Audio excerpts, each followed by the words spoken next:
ఒక ఊరి చివర ఒక పాత మట్టికుండ, మెరిసిపోయే రాగిబిందె పక్కపక్కనే ఉండేవి. రాగిబిందె ఎప్పుడూ తన అందాన్ని చూసుకుని గర్వపడేది.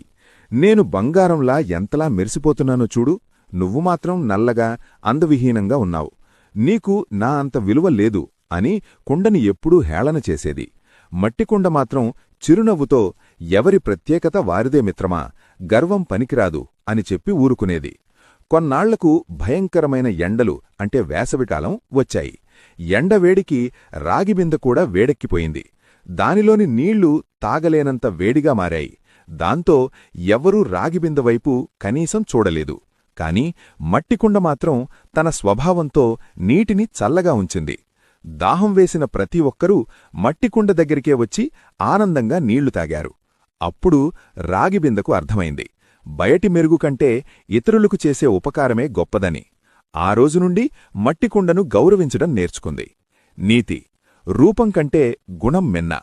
మనలోని మంచితనమే మనకు నిజమైన విలువను ఇస్తుంది.